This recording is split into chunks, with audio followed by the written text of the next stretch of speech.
All right, guys, welcome to another episode of Man Up. Today we have an awesome guest, a guy who I've talked to a lot over the past couple of years.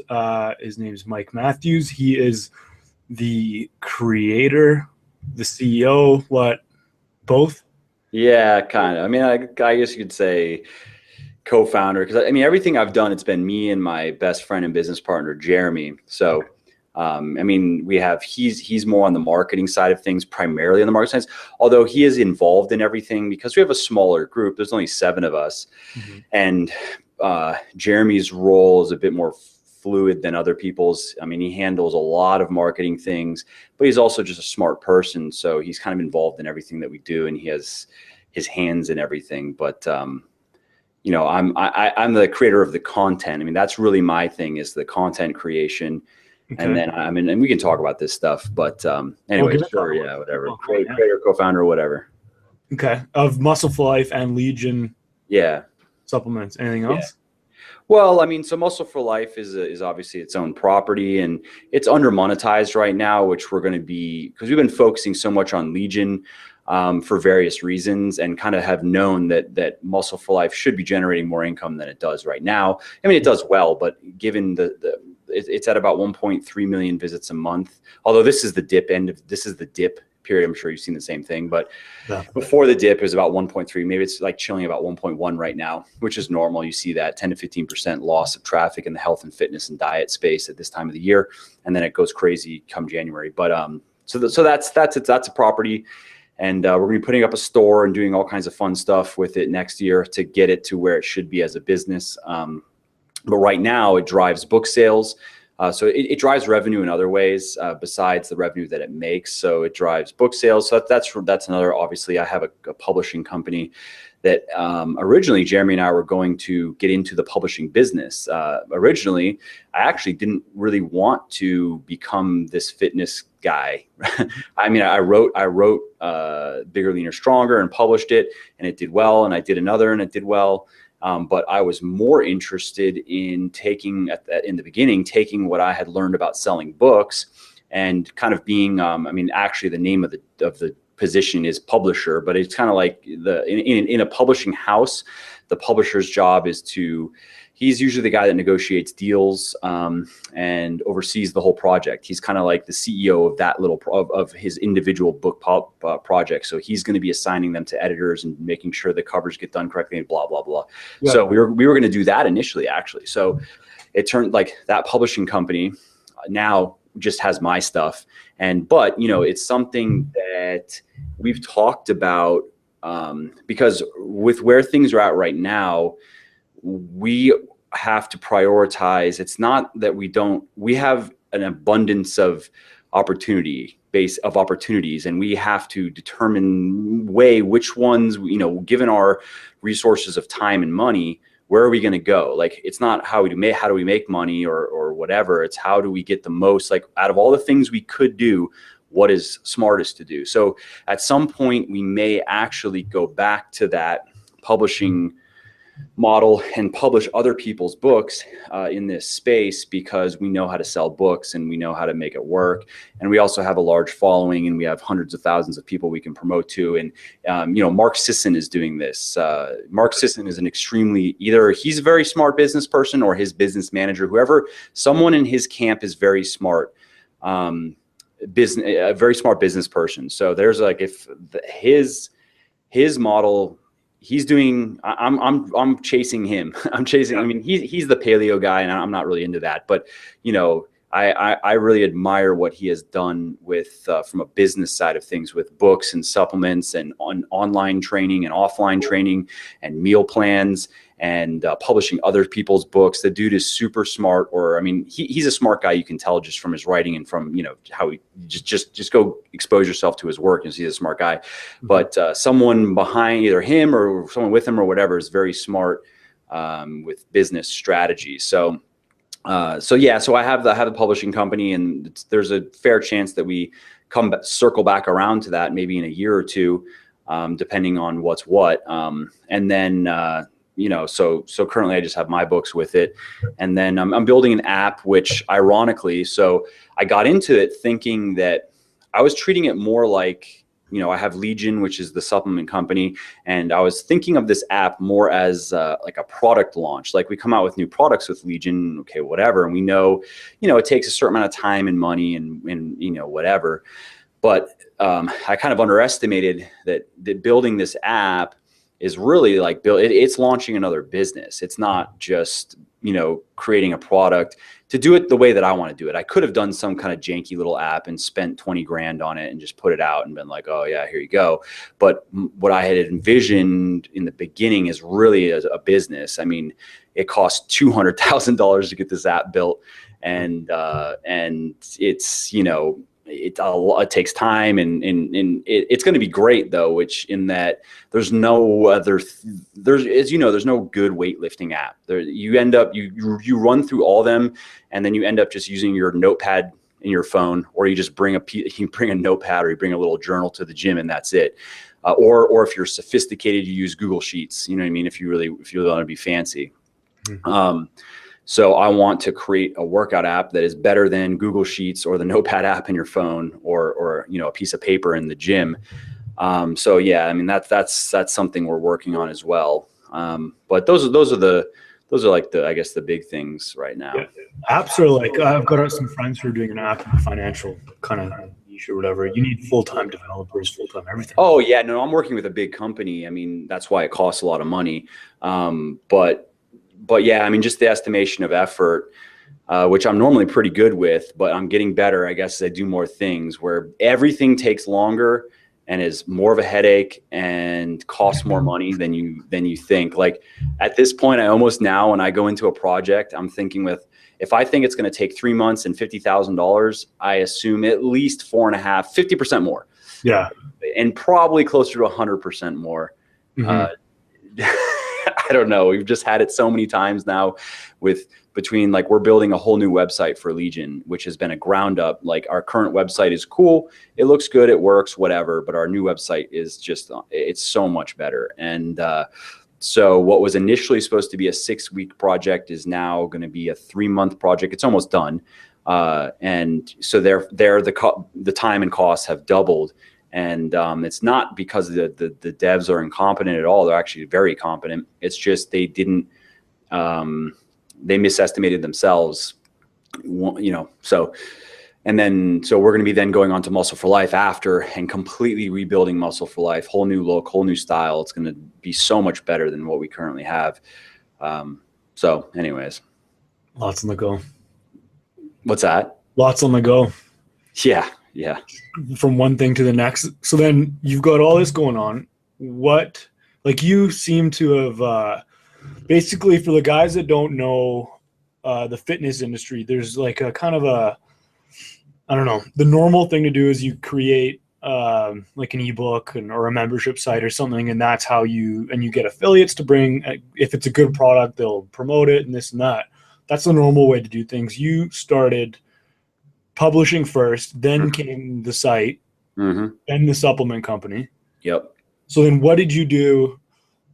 What was Muscle for Life 2 years ago that you started? March 2013 is when we launched it. So 2.5 years ago. Yeah. Jeez, math.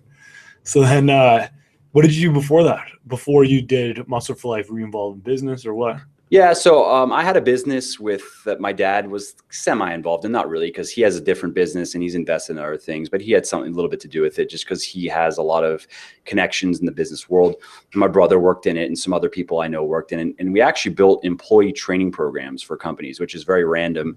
And it was, I enjoy writing. That's out of all the work that I do, that's what I enjoy the most, whether it be writing content or writing copy. I write all of our copy. And also I like figuring things out. So it was interesting to go into companies and have to, I would go in not knowing anything about the company and have to create a whole training program for their employees, that kind of like an onboarding type of thing. So that required that I myself, of course, first understand what's going on, and then interviewing people that, like, if it's a sales thing, obviously we're interviewing, all right, the best salespeople, and trying to extract a bit of a, what's their system, what's their process, what are the things that we need to teach the new people. So I did that in mainly in healthcare. That's where we kind of found a niche, I guess. Healthcare professionals like dentists and physical therapists, and some doctors, depending on the size of their practices and whatever. But I did it in a lot of industries. So in a way, I mean, I knew that wasn't, as I did more of it, I didn't really see that as something that I was passionate enough to want to build a big business around, or because, I mean, when I was looking at, okay, in the future, what kind of lifestyle, how do I see myself? Like, how do I picture my life in 10 years? Mm-hmm. I'm not a person, I don't aspire to luxury or idling or travel, or I could do that right now. I don't have to be here doing this. If I could work an hour a week right now and have more money than I knew what to do with, if I actually wanted to, that's just not who I am. When I was younger, I did a bit of traveling. My wife, she was my girlfriend then. She's from Germany, so I'd go over to Europe and we'd have fun. And I did that, and that's fine. That's cool. And I'm not saying that's like I'm saying that I don't think that's valuable, but I'm past that point in my life, I guess I could say. So yeah, I just did that, 2 years ago, a year ago? Yeah. And it's a good experience for sure. But then there's a point where was the lack of, home base, the lack of an actual office when you're always traveling and doing this and that. Yeah. I mean, at the time I wasn't working really. I was, my dad is a successful business person, and he didn't care. He would just like, I've always been my parent. Like, I have a brother, and I kind of always just gotten whatever I wanted. Right. Mm-hmm. And so it was when I was in my early 20s, and it was just kind of having fun. I was done with school and whatever. So anyways, so now I'm at a point where I enjoy working. Really, I really do. I enjoy the experience of working. So in looking at, okay, how do I want to, in 10 years from now, I'm not interested in being retired or just playing golf or hanging out or dicking around. I want to be engaged in something that I care about, that I enjoy doing for its own sake. And I want to make a certain amount of money because I know that life is better with money, and that's just the way it is. And so that previous business, although I did enjoy certain aspects of it, there were parts of it I didn't really enjoy, and my heart wasn't really in it. So that's when I decided to move on to writing, which was really that is what I enjoyed the most about that work. But I was more interested in writing books, and my initial interest actually was fiction, and I'm working on a fiction project. I just only have maybe 5 to 7 hours a week to give it among everything else. So it's one of those slow grind kind of projects. And I mean, it takes a lot of time. Especially the way that I'm going about it, it takes a lot of time, but I think I don't have a deadline in my head on, like, I would like to get the story done next year. I think it's doable, but I'm not like putting a ton of stress on myself to, I need it out by Q2 or something like that. All I know is, like, I'm not going to give up on it. It's going to get done, but I have to fit it in among everything else. So that was my initial interest in writing. And I wrote, started with fitness though, because this was a couple years ago, and Amazon's Kindle platform was really getting a lot of press in terms of independent, like self-published authors doing well. And so I thought, that's interesting to me. So, and I also, through just being into fitness, I had understood, a lot of things and knew a lot of things that average people getting into fitness didn't know.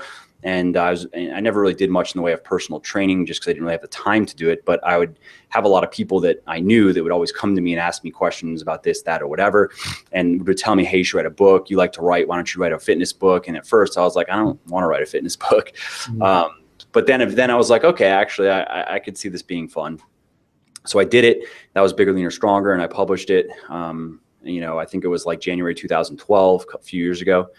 And then it maybe sold, I don't know, 10 or 15 copies the first month or something. But I was just like, hey, shit, someone bought it. That's cool.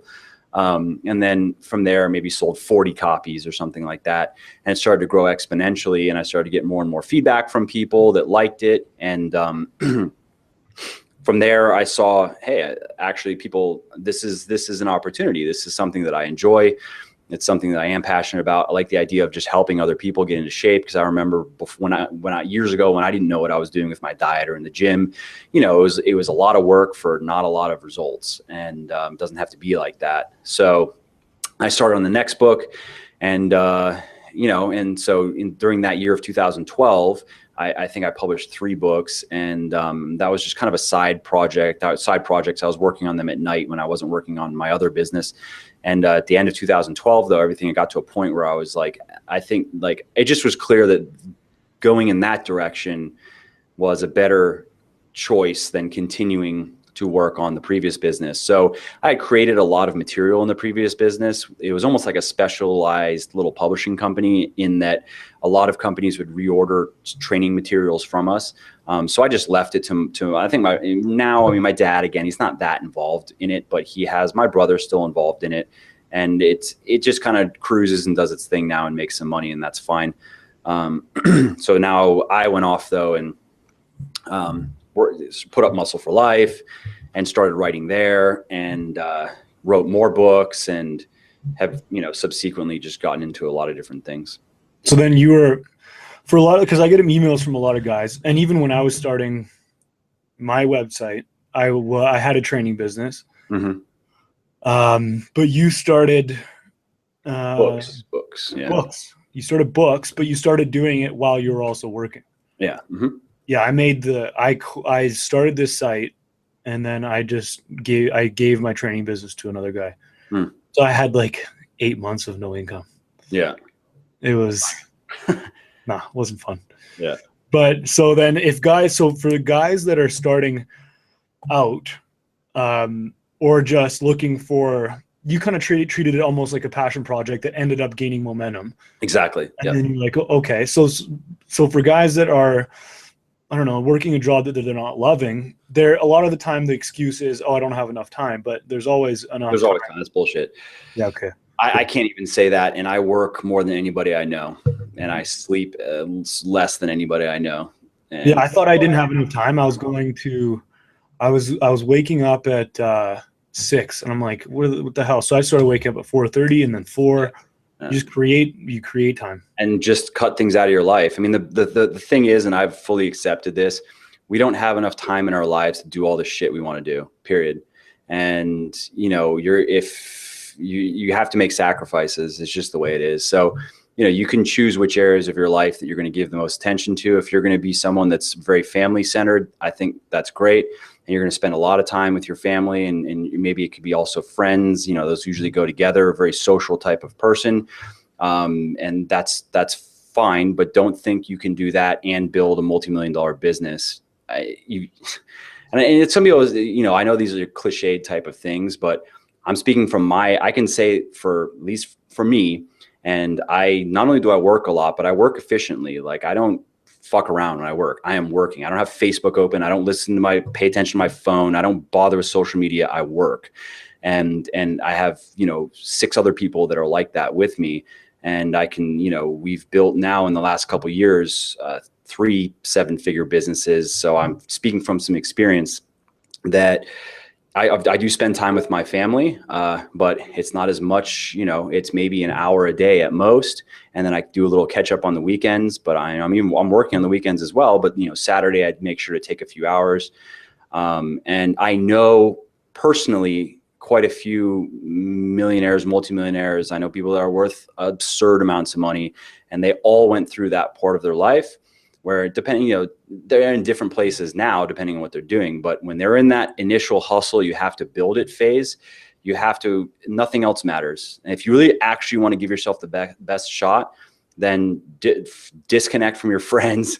And you know what I mean? Like, people are good. It's just, there's so many distractions, and people that don't understand it. Okay. Yeah. There are a lot of people that don't understand me and how I live. And I don't have very many close friends. I have the people I work with, and a few other people that are kind of like that as well, that we catch up here and there when they're in town, you know, but they're doing the same thing. They understand. But people that are not doing it, that maybe are a bit more about just enjoying themselves and, you know, whatever, those people are going to get in the way if you say, this is the most important thing to me right now. I mean, there's a simple book that I would recommend called The One Thing. Short, yeah, short, simple. And, so these concepts, then this is kind of just what that book talks about. And I totally agree when he's talking about in your life, you have things, you'll never have a perfectly balanced life, because a perfectly balanced life is kind of is shit. It's a mediocre life. You have to go into extremes. So, if you have a project, if that means 3 months of extreme work, good, you do that, you get it done. And then maybe you have an extreme in the other direction, if depending on how you feel, if you need that. But trying to balance keep everything balanced, and all your demands that everybody wants on you, you end up spreading yourself so thin that everything is just kind of mediocre. Yeah, you have to, for one, you're giving your attention, whatever you're giving your time to is what you want most. So if you are giving your time to Facebook, then you want to be a TV shows, video games, friends, whatever. I mean, and also, and this is me just being kind of cynical, I guess, but I say that a fair amount of people that I know are nice people, and hey, what's up? How's it going? But they're kind of a human version of TV, like hanging out. Like it doesn't do anything. It doesn't, you know what I'm saying? It's just random social chatter that means nothing. And it's not stimulating in any way. They don't engage me in any way. So it's not that I think that I'm better than them, but it's just, if that's the experience, I choose to work instead because fuck that experience. I don't care. Like if I'm going to take time from something that is engaging to me and stimulating and enjoyable, it better be worth it. It better be why waste my time with, and that's kind of how I am. But I think it's also, this is a learned thing, because I wasn't always like this. I know what it's like when I was younger, when I was traveling around having fun. I didn't care. I wasn't like, in the back of my head, I should be working, I should be doing whatever. I was there in Paris having fun, and that's what I was doing. You know what I mean? So I really have been on both sides of it. But that's I'd also recommend the book Flow. It's a very good book that is something that really speaks to me, and that's what I personally am striving to. I want to spend as much time as I can in a flow state, where I'm engaged, where I'm challenged, where I'm getting feedback, where I feel like I'm working towards something that matters, or doing something that matters. That's that. And then also, I really like the book Mastery by Robert Greene. Read that. Because again, that's in my, how I see my life. And for me personally, like I admire, the writer James Patterson.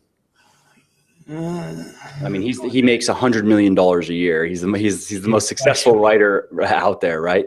So there's a friend of mine my business partner Jeremy. He sent me a link I didn't even know about. He sent me masterclass.com. I don't know who's behind it, but so he's doing the masterclass thing right now, and then Kevin Spacey's doing the acting one. It's actually pretty cool. So I'm going through. I'm about maybe 60% through the James Patterson one, just because. So is it live, or is it? No, it's all just video recordings.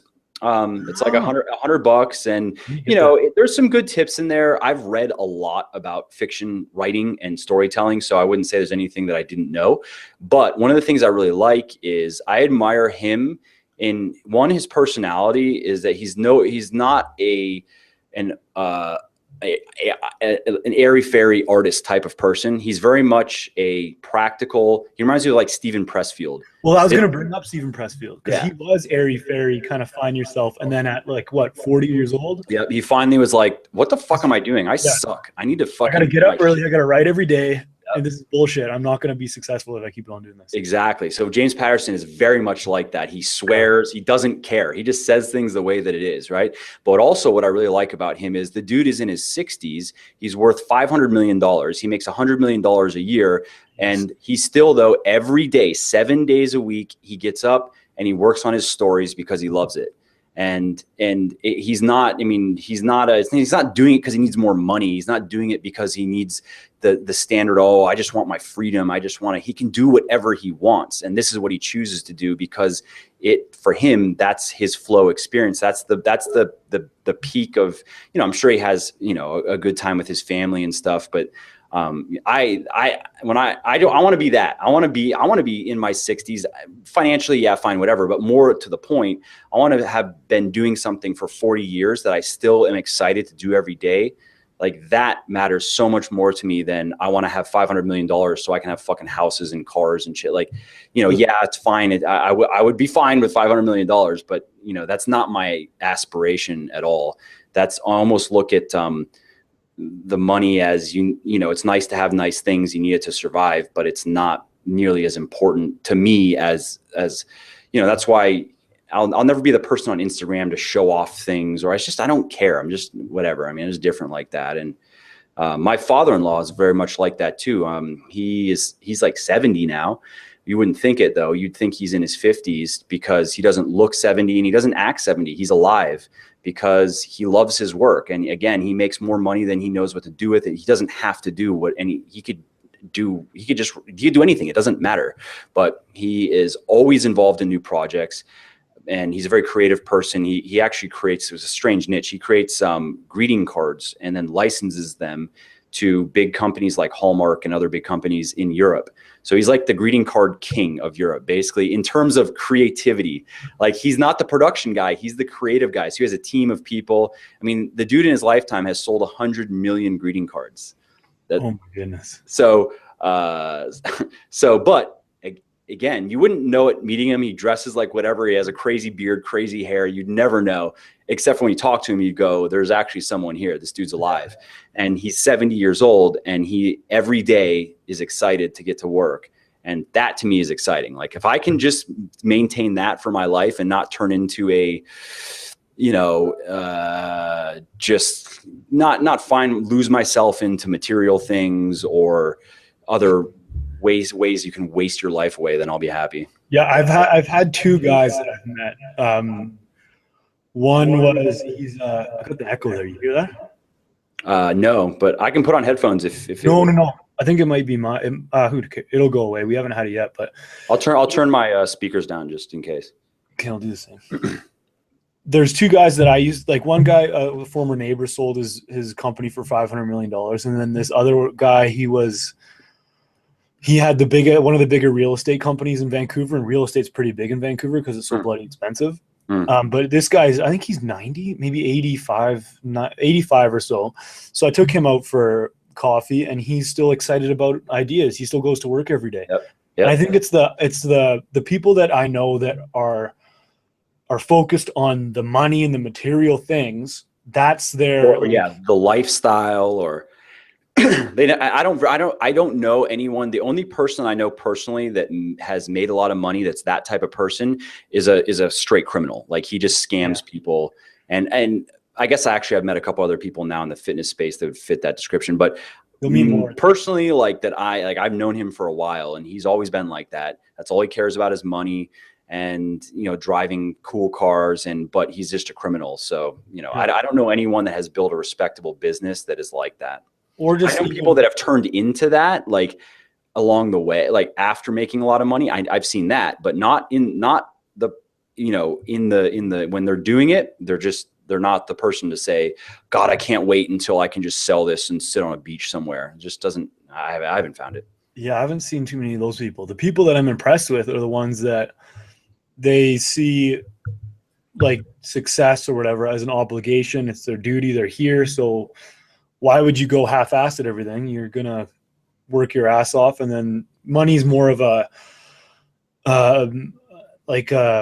reward for work well done. It's like, exactly. It's almost a way to keep score in a sense. You're doing well at what you're doing. So you're getting paid X amount of dollars. It's not like I'm doing this so I can make a lot of dollar bills and ride off into the sunset.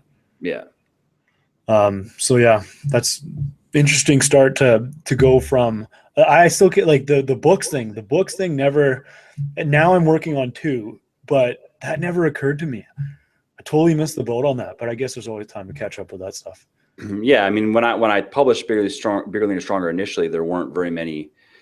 I mean, now there's like all kinds of knockoffs that have come and gone. I mean, clear knockoffs, like same type of design, same attempts at the same types of names. But, I would say to anyone wanting to write a book, if you want to have success in books, you can't just rip off what's already out there. I mean, you can try to rip off my stuff all you want, but it's not going to work, because if you really want if you want to do the book game, you have to offer something unique. You have to offer something that is people are going to talk about. That's what drives book sales, is word of mouth. And if you can write something that's going to generate a lot of word of mouth, you're going to do very well. Even if you're not a great marketer, like look at a book like Becoming a Supple Leopard. What a stupid name, stupid cover, just stupid. It's just bad marketing all around, but it sells a shitload because it generates word of mouth. People go, oh, this is good. This is good content. And then they don't care about the stupid title and stupid cover. They tell everyone about it.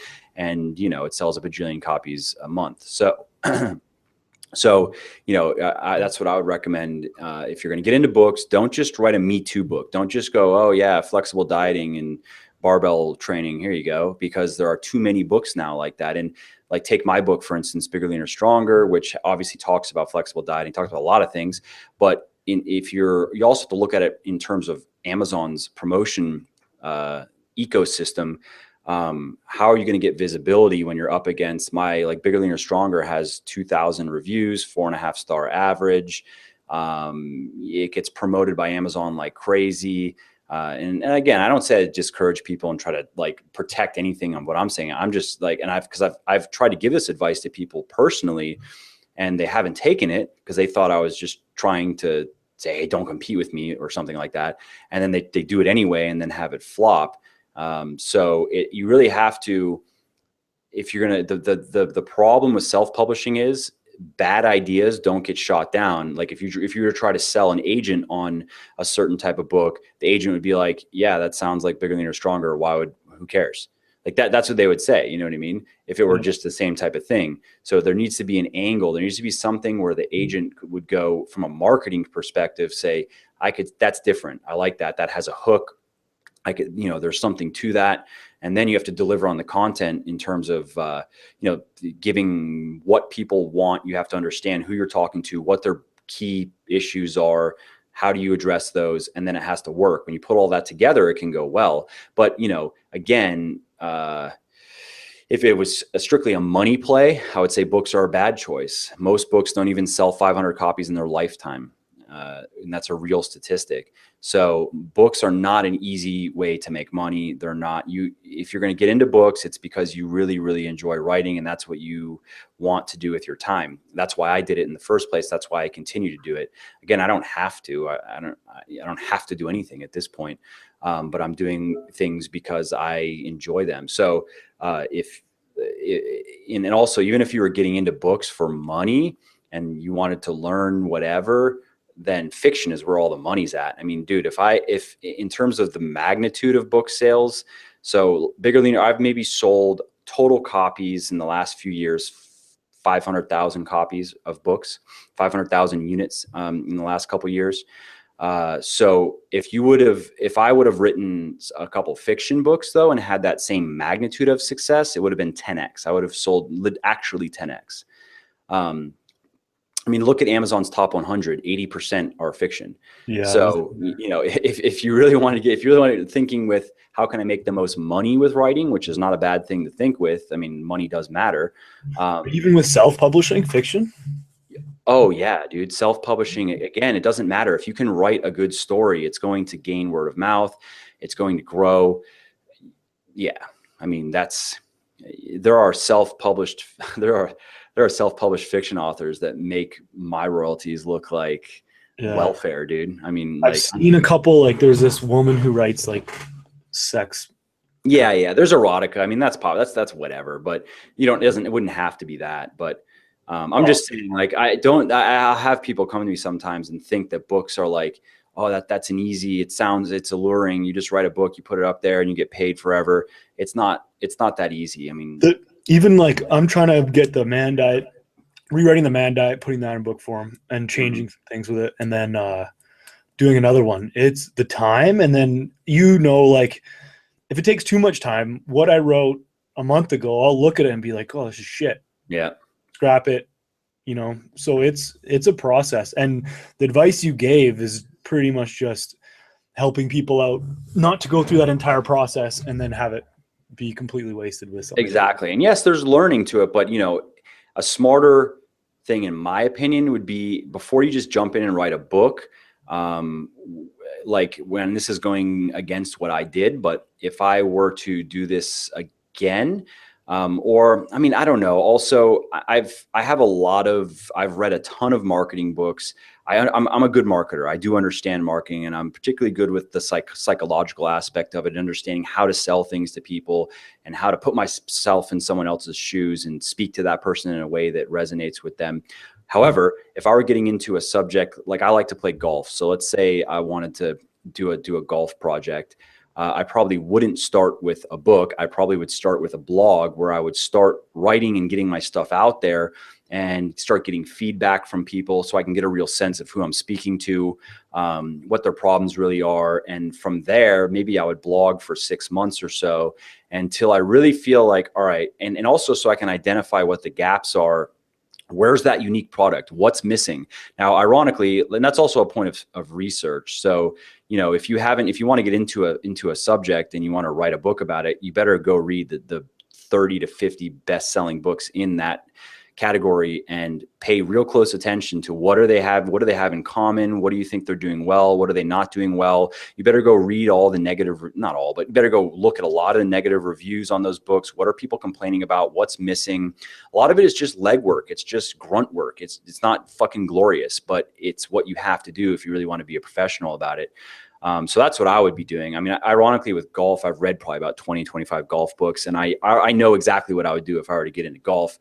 I know I could repeat. I mean, what I've done is very formulaic. It could be repeated in any industry, but I could definitely repeat it in golf. I'm not good enough yet. I'm maybe like a 12 handicap. I would probably need to be like a 5 handicap for people to want to listen to me. In fitness, I can just say, hey, here's my body. Look, obviously I know something and let me show you some stuff. With golf, it'd have to be the same thing. I'd have to be good enough where I can say, hey, I'm a 5 handicap. Clearly I know what I'm doing. And here's my little story, my origin story of how I got here. It's a bit unconventional and blah, let me show you some things.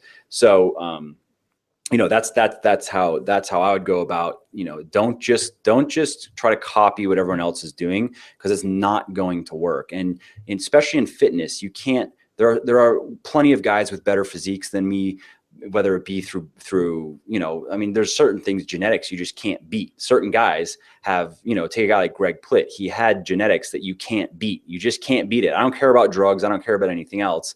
He could have been, he will look naturally better than I would ever look. Doesn't matter how much drugs I would do or anything.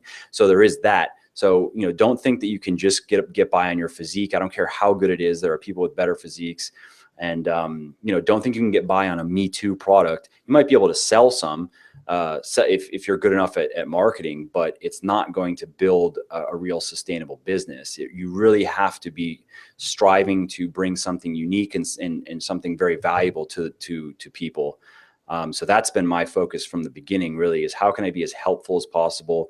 How can I really outshine everyone else in terms of both quantity and quality of content that's produced?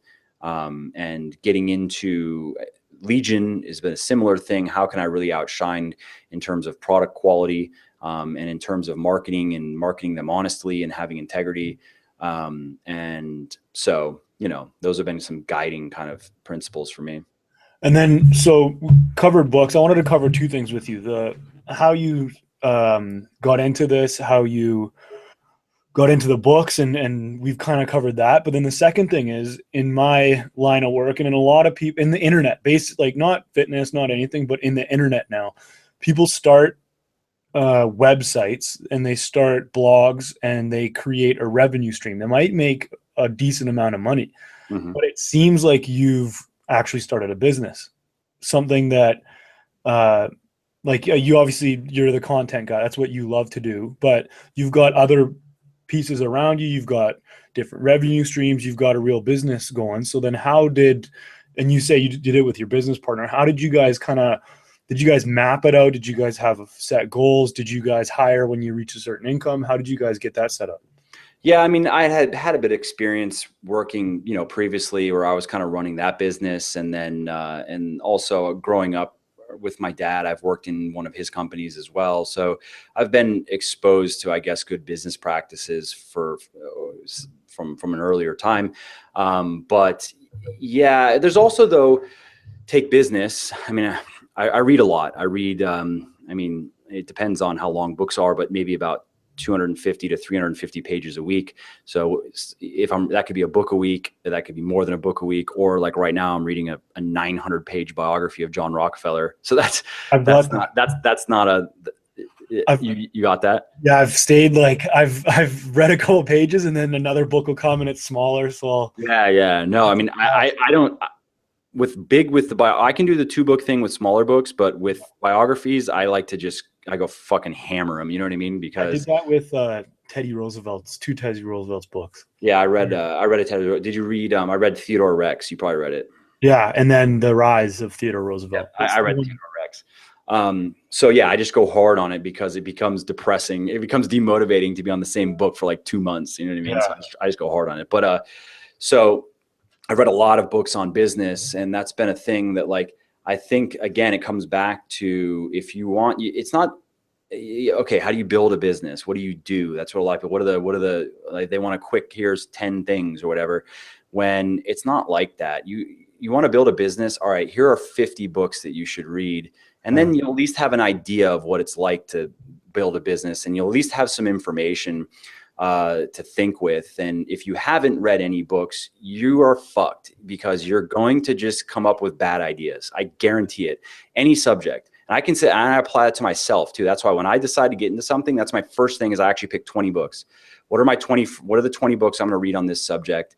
And that's what I did with golf. You know what I mean? And I've probably put in about 600 hours into it. And, you know, I'm better than a lot of people that are out there. They've been playing for 10 years, and my swing is technically very good because I put most of my time into building a swing. And there was a reason for that, why, instead of doing the more typical route of just like learning short game. Anyway, so I just did a little bit different, but now all that work is paying off, and that I'm getting better and better a lot faster than a lot of other people that, you know, I play with and whatever. So, you know, I don't have a simple pat answer of how'd you build a business, because I just did all the things that I've done were gleaned from either books I've read or maybe experience in my past business. But, you know, there are just some basic core things that would distinguish something that is an ongoing, where you're just trading your time for money, and that it can't sustain itself if you weren't there. And, you know, transitioning from that, which I'm not interested in, to, like you say, a real business that, you know, it can grow without me. I mean, I could just go on vacation, and Jeremy could work an hour a week, and we could grow everything if we wanted to. This next year I could legitly do nothing. But again, I'm not interested in that. So, and I'm not even saying that to brag. I'm just saying that it just is the way it is. And a lot of that is building systems and building things that run, you know, without you, and building marketing systems that you set up once and then they continue to make you money, and you tack things on. And, but I would say anyone wanting to build a business, you want to be a good marketer. That's also super key. I don't care what business you're in. I don't know, whether it be fitness or anything. If you don't know how to sell things to people, if you're not a good salesperson, you're probably not going to do well. If you're not a good salesperson, then you need to get lucky, and you need to probably invent something that like blows the world away. Or partner with a good salesperson. Well, yeah, there's that. But if you don't have that option, then you need to be a good salesperson. And that means being a good marketer. So that's, you know, that was probably my strength coming into this business, is I was a good marketer, and I knew that if I create products, I know how to sell them. And so then it's just on me to create good products and deliver good service and deliver a whole experience.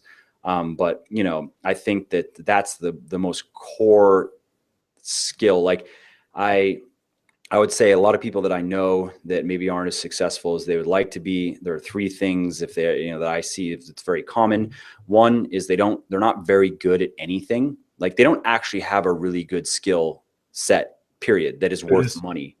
And they don't have expertise they can sell. They don't have skills they can sell.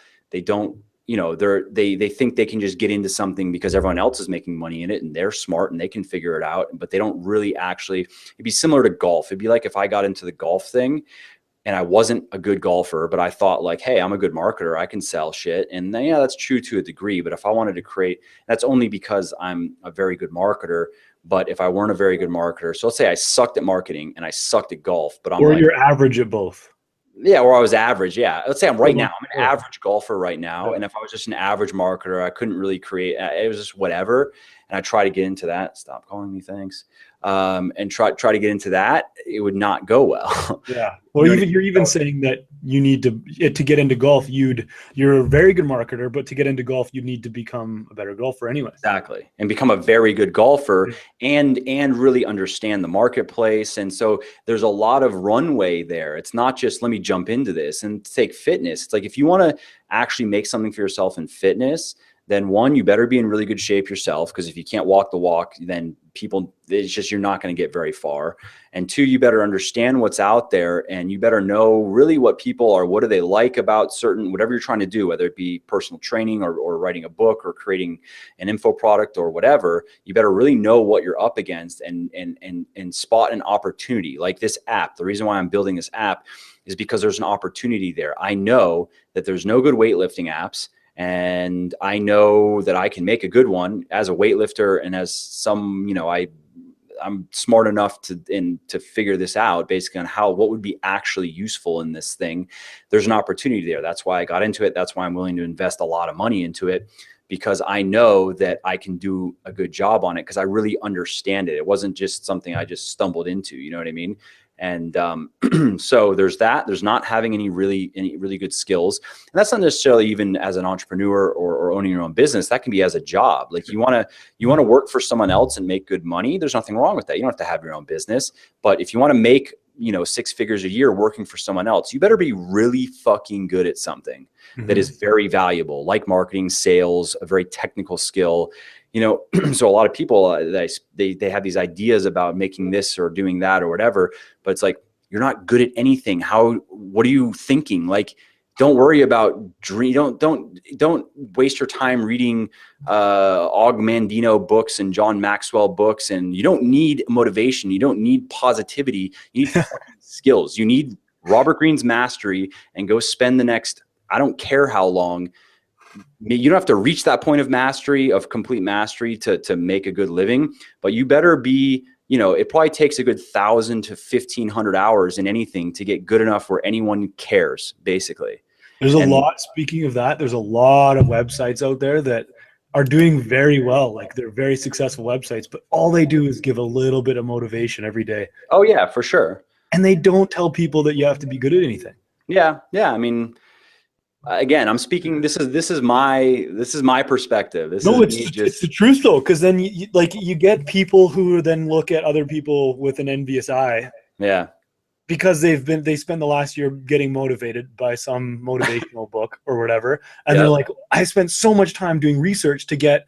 Yeah, reading all these books and thinking all these positive thoughts, and sometimes I'll get that, maybe a little bit of that from some people that I know, where and I'll be like, motherfucker, you want my life? Come with me. Let's see how you do waking up at 6 a.m. every morning, gym, working 12 to 14 hours a day, 5 different projects, constant fires that always need to be put out. You eat lunch at your desk, you take 30 minutes for dinner. You work every night. You don't watch TV shows. You don't hang out with friends. You sleep 5 or 6 hours a night. Yeah, let's do it. Come on. Yeah, and then you know what I mean? It's kind of like, but they'll look at like, oh, but they'll only see, you have a nice car, or you have this or that, you have money or whatever, but so sometimes they're content with the feeling motivated. I guess. I mean, so there's that. So there's skills. And then willingness to just effort. It just takes a lot of effort to make anything happen. And there's a quote from In the War of Art from Stephen Pressfield, great book. I recommend it to everybody.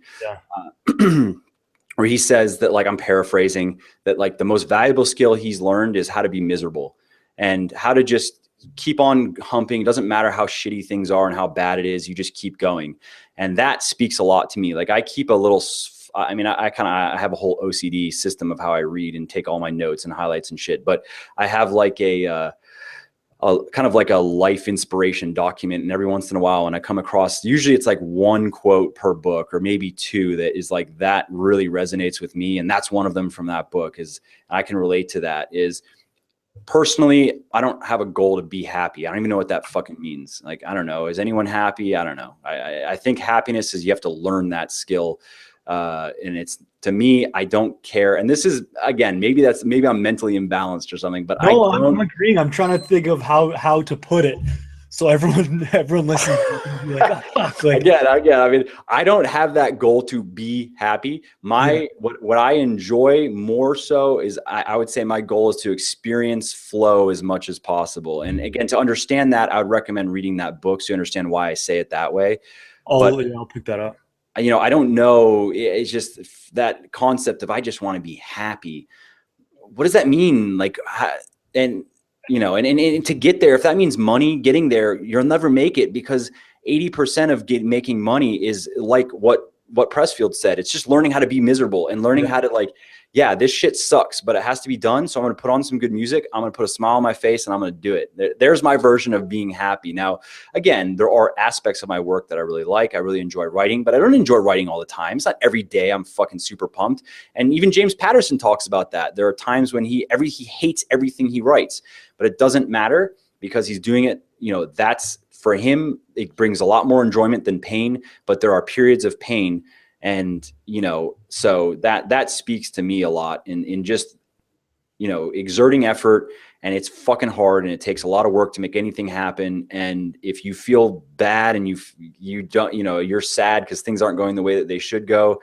Yeah. So what? Welcome to, you know, the club. So that's the same thing for all of us, but you just keep showing up and you keep doing it. There's, I'm reading a book, The Road to Character. Have you read that? Nope. Good book. I think it's actually on my list. I think I've seen it. Yeah, I almost bought it actually. I bought it a while ago. I'll send you a copy if you don't have it. Yeah, no problem. I do like audiobooks and Kindle, which is pretty cool because you can switch. So like I listen to books when I'm driving, when I'm making my food, when I'm walking my dogs, basically at all fucking times that I'm not working, basically. And so, but I switch between Kindle. So I have the Kindle, so then I can stop, make highlights, make notes. And I read at night on my Kindle itself, actually. But the audiobook and Kindle game is great because the thing I don't like about audiobooks otherwise is you're not going to retain, you know, you listen to it, good for you. But this way I can listen. Oh, that, you know, I really like that. Go into the Kindle book, make my highlights, make my marginalia right in there. And then I can pull it all out. And anyways, so you're reading that book. Yeah. I just looked it up. I do have this on my list. He's well, I never read you. Have you read Man's Search for Meaning? No, I haven't. It's actually one of my next. I know. It's that's like I shouldn't even say that I haven't read it, but I'm gonna be honest and say I haven't read it. Just fake it, because like what you just said goes to that where he says, well, his whole like psychological theory was born in a concentration camp. Yeah, no, I know the story. I know a lot about the book. I just haven't read it. It's on my upcoming list. I have two others I want to read before, and then I'm going to read that. What did he say? He says, oh man, I wrote it down somewhere. Life isn't it's something about, the point is life isn't about happiness. Life will put you through circumstances or whatever, and your job is to make the very best of them. So if you're an ambitious guy at all, you're going to put more hardship on yourself. Yep. It's very true. It's very true. Sometimes I laugh about that, where I'm like, how did I get myself into this fucking, like, why did I take on this? Like, this app thing has been a bit of a headache because I had to ditch the first dev team and now I'm with another company, and it's been annoying as shit. And, you know, so it's like, initially it was supposed to cost $50,000 and take 3 months. That was like almost a year. I guess it hasn't been a year, but that was like 8 months ago. And now it's going to end up costing $200,000. And it's just, but that's just the way it is, man. Like every project I've done has had that, where like something happens where you're just like, really, like, was that really necessary? Did you guys really have to? Okay, whatever, I guess.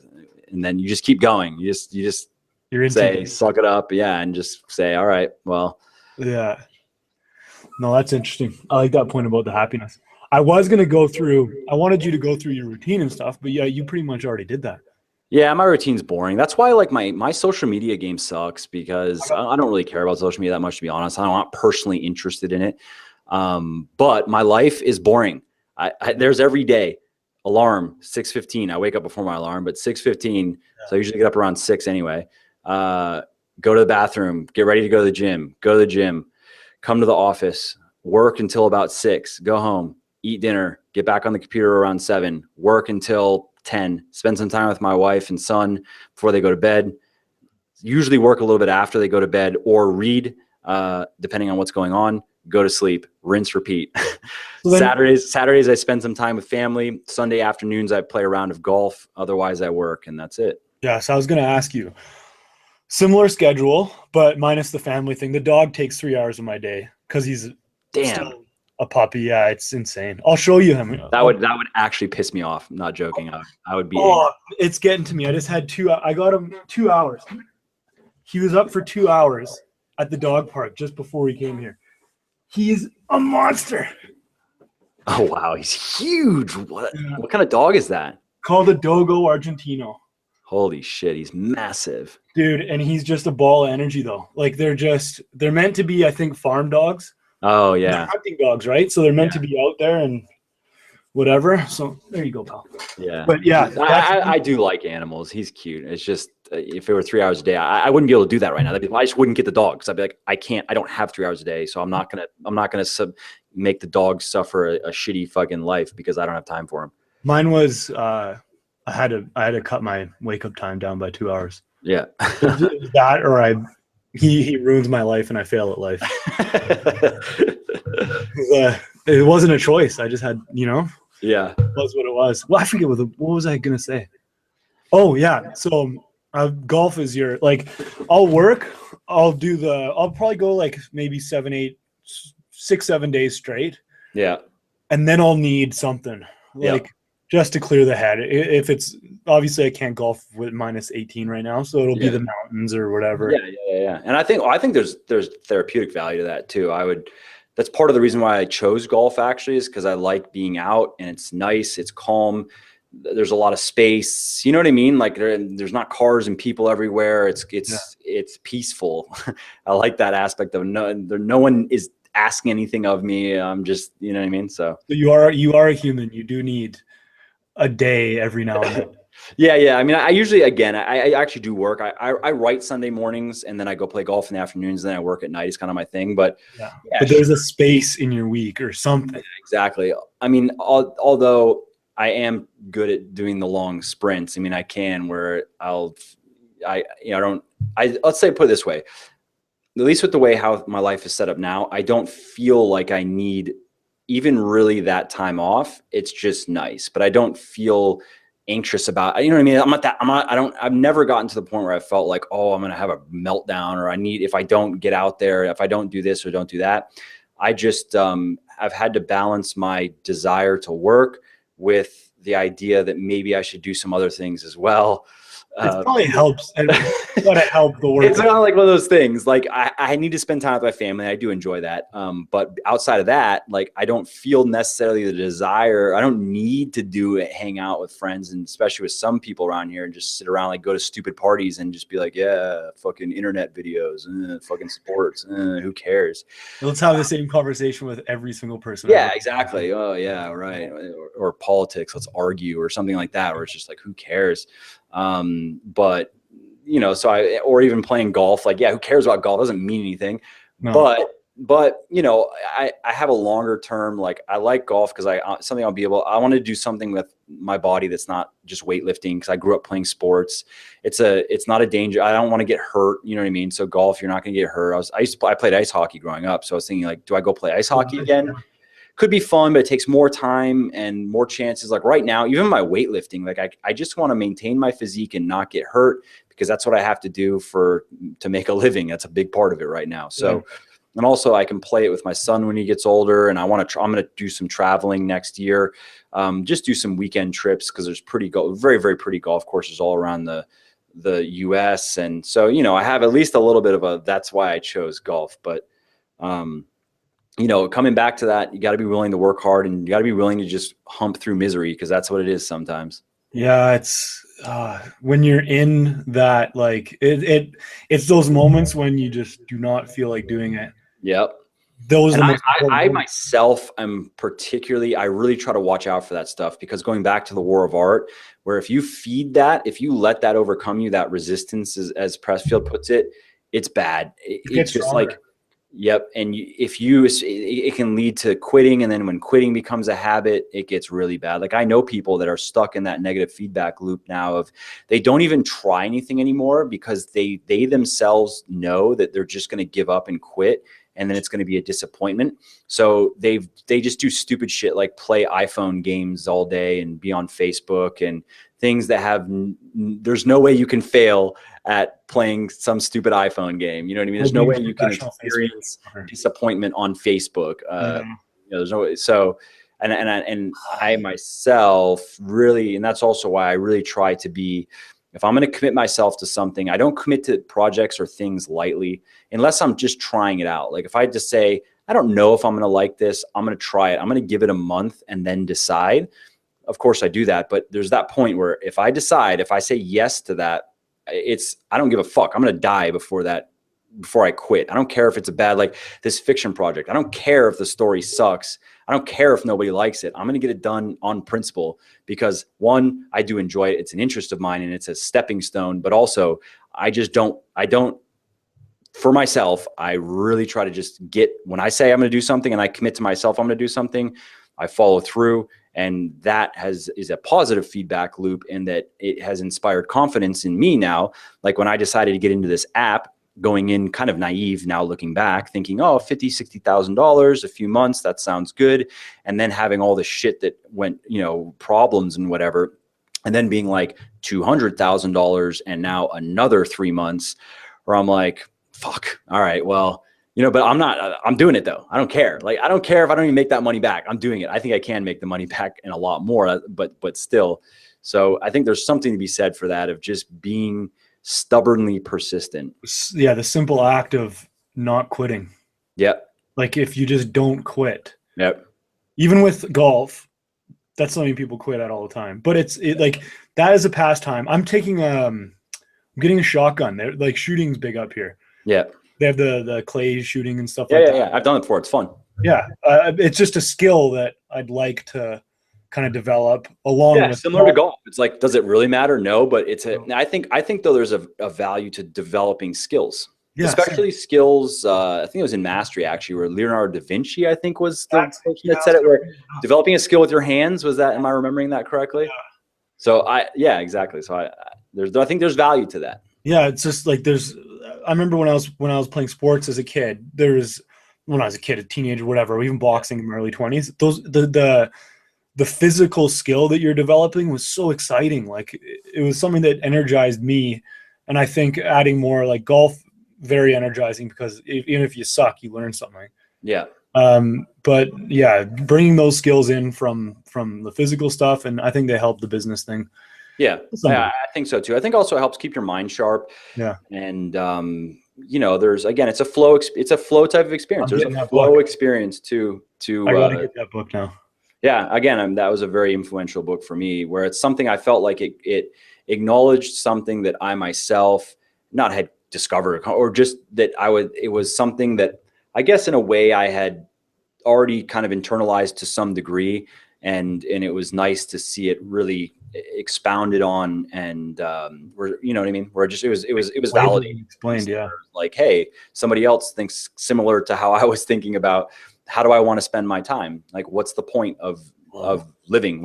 Why? You know what I mean? I'm going to get a book. I'd say I wrote it down. Have you read Essentialism? Nope.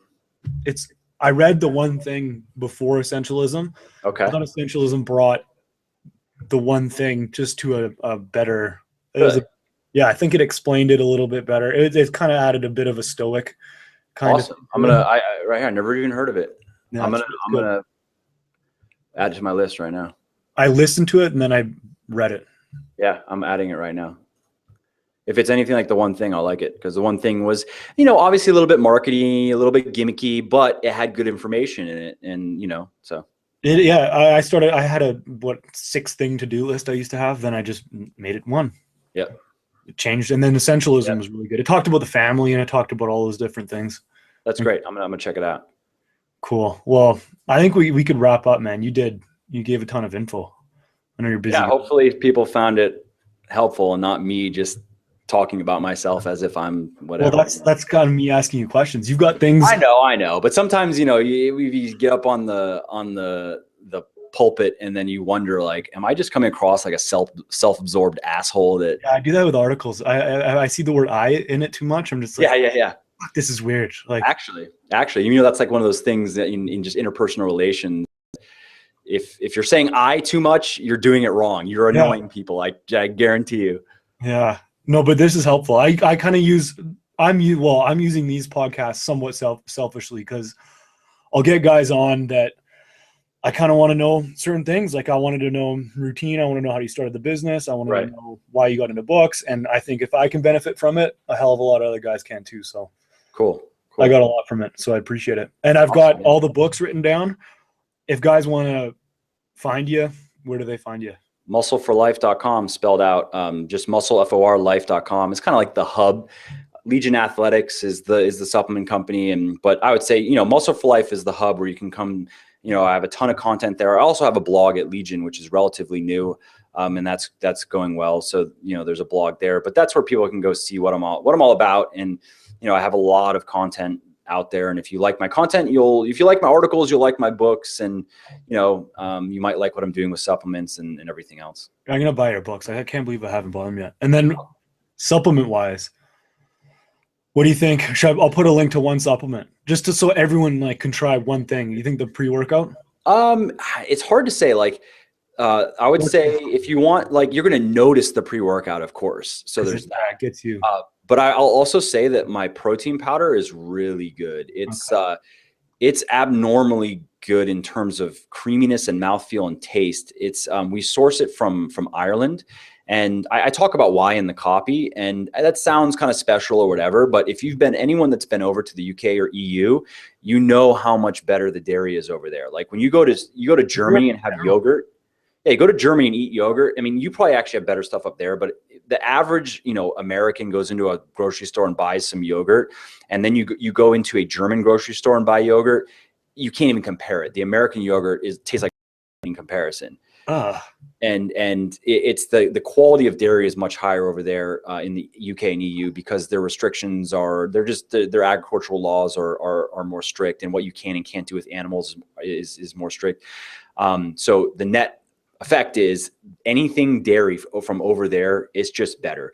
And in terms of the protein powder, we have, it's my product. I'm biased, whatever you could say that, but really, I think it's the best tasting natural protein powder I've ever had. Naturally sweetened, naturally flavored, no artificial shit in it.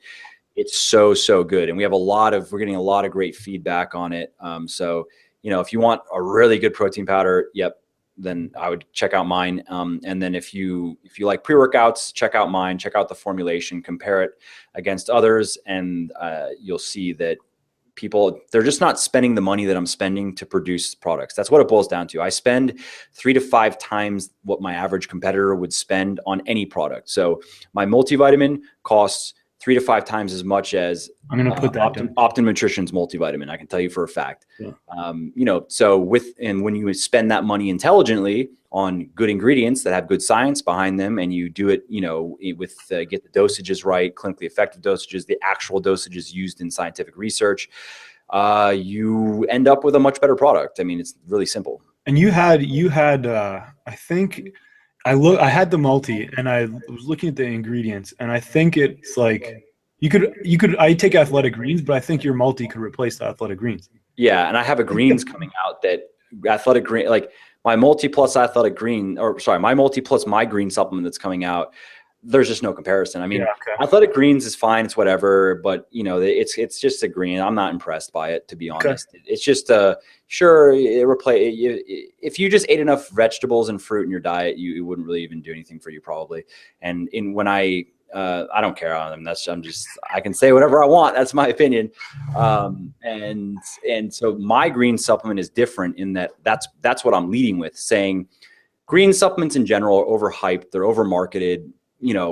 just eat, if you just ate enough fruit and vegetables, you're not going to get anything special out of, 7 servings of vegetables in this powder. Like, just eat, and don't necessarily assume that that vegetable powder is as good as a fresh vegetable that you eat either. But then on top of that, they usually don't have much more in them beyond that. Like prebiotics are great there, but I talk about this, you'll see on the sales page when my greens product comes out. There's no reason to supplement with prebiotics if your diet is just makes any sense whatsoever. If you're getting anywhere around the amount of soluble fiber by eating vegetables, by eating stuff like oatmeal, things that have a good amount of soluble fiber, you're not going to really benefit from prebiotics. Probiotics, same story. It's a very sketchy, the science where things are at with probiotics is that, yes, we know that they help certain people with certain conditions. There are certain strains of bacteria that can help. We don't know of any yet that are factually beneficial to people with healthy guts. That's the thing. So, to sell probiotics, and also it really depends how you prepare these probiotics, because in a lot of products, they're dead. Like, the bacteria is dead by the time it even gets to you. So it's actually worthless. But even if that's not the case, to sell probiotics as this great thing that's going to help you lose weight, it's going to help your immune system, it's going to help this, help that, that's bullshit. You cannot claim those things with any scientific rigor. You can just say things, sure. So, my greens product is going to be a bit different. It's not. How's it going to be different then? Well, it's going to have a greens blend that is in there, and that's not the selling point of it, though. It's, hey, if you don't get enough vegetables in your diet, this can help. I recommend you get enough vegetables in your diet, but this can help. But then it's really the extra ingredients that are going to give you, really, I mean, we're talking about certain molecules in these ingredients that you're not, like reishi mushroom, for instance, is a great. What's that?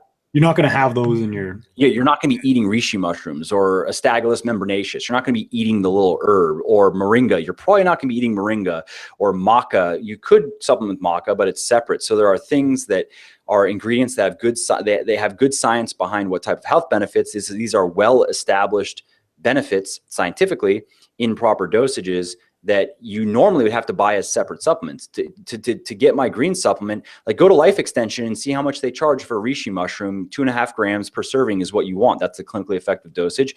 Go see what that costs, and go see for each of the ingredients, go see what it would cost to take a clinically effective dosage of maca every day.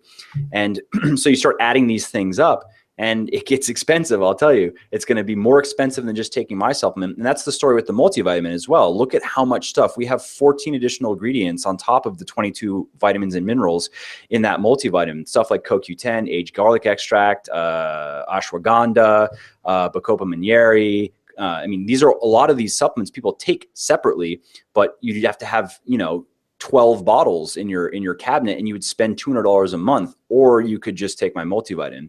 And the reason why is those ingredients are expensive, but supplement markups and margins are fucking absurd. So, that ingredient, let's say an ingredient costs me $2 per bottle, whatever it is, it doesn't matter, right? If I were to just make that supplement, let's say it's berberine, right? I've tried to use berberine in things. I don't know if it's that expensive, but just as an example, because that's something I've been trying to put into products. If I were just to sell berberine pills and charge $15 a bottle, let's say, or even $20 a bottle, and I'm getting it for $2 a bottle, oh, great, happy. I'm making so much money. That is the supplement scam. Is the margins are ridiculous. You're talking about manufacturing cost at 1/8 to 1/10 of MSRP. So, that tells you, like, when you go to GNC and buy a pre-workout for $50, it probably costs $3 to $5 to make. Can you make a good pre-workout for $3 to $5? No, not at all. You can't. I can tell you for a fact, you cannot do it. I don't care what kind of scientific wizards you have on your team. You do not have enough money there to make anything worth anything. So that's the big problem with supplements. And my solution to that was like, all right, so I'm just going to spend like a lot more than everybody else and create real products with real ingredients, with real dosages. And I'm going to use my ecosystem to market them. And, so I don't need to, spend a ton of money on advertising, and I'm not going to be sponsoring a bunch of idiots on Instagram to pretend like a bunch of drugged up dudes to be like, oh yeah, whatever, here, come buy this. And it's just it's a different business model. And I've had, seen Legion's, this is only Legion's second year, but we've seen quite a few knockoffs come around and try to do the same thing, but they don't just try to knock off the products really. But they don't realize that that's not that simple. You can't just, sure. And we've had companies actually think it's that simple. Like they're like, oh, we'll just take Pulse formulation. We're going to make our own product, exact same formulation down to everything.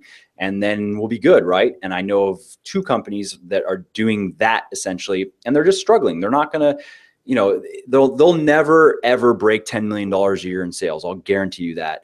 And if they ever break 5 million, they're going to be lucky. And if they do, it's going to be a long grind and it's not going to be fun.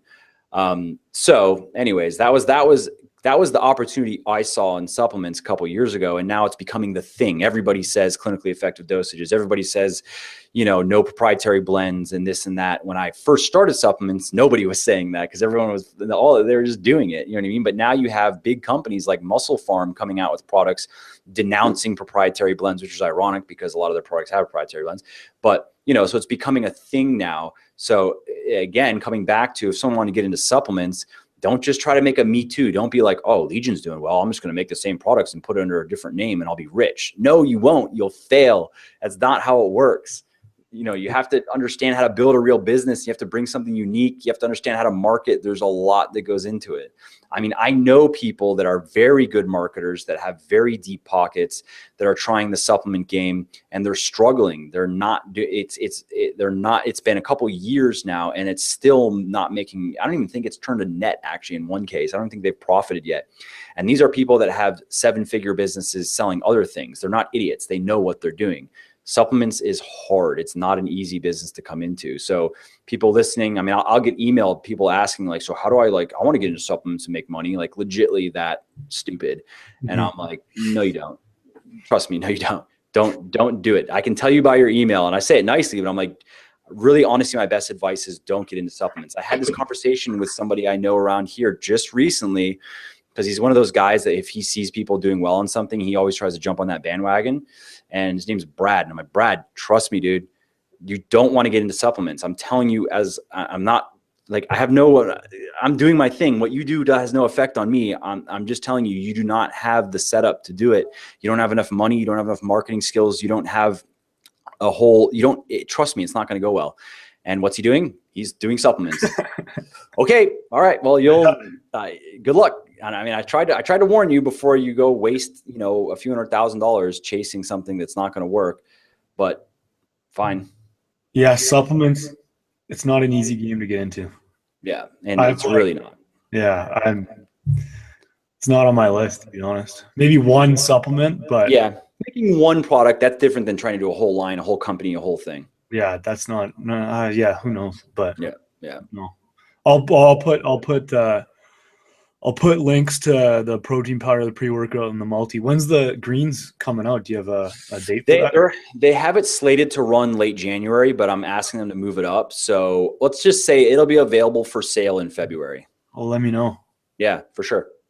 Okay. I'm excited for it because between Triumph and Genesis is the name of the greens product, Genesis. Yeah. So between Triumph and Genesis, that's like 80% of all the cool molecules I've wanted to have in my body that I can't really get in my diet. You know what I mean? And I'm not willing to buy 30 bottles of supplements a month. So I'm excited for it. Yeah. Okay. That's good. Yeah. Yeah. No, that's awesome. Let me know when that comes out, obviously. For sure. For sure. I've got links to everything. I've got links to the books and everything.